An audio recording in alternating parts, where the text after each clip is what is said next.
Скрип зубов во сне обусловлен глистами. Это миф. Никакого отношения глисты к скрипу зубов не имеют.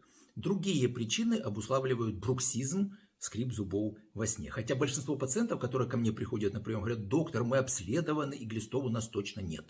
На самом деле это неврологические причины, проблемы с неправильным прикусом, стресс, недостаток витаминов, микроэлементов и так далее. И если возникает скрип зубов во сне и особенно травмируются зубы, то необходимо обратиться к специалисту, поставить правильный диагноз.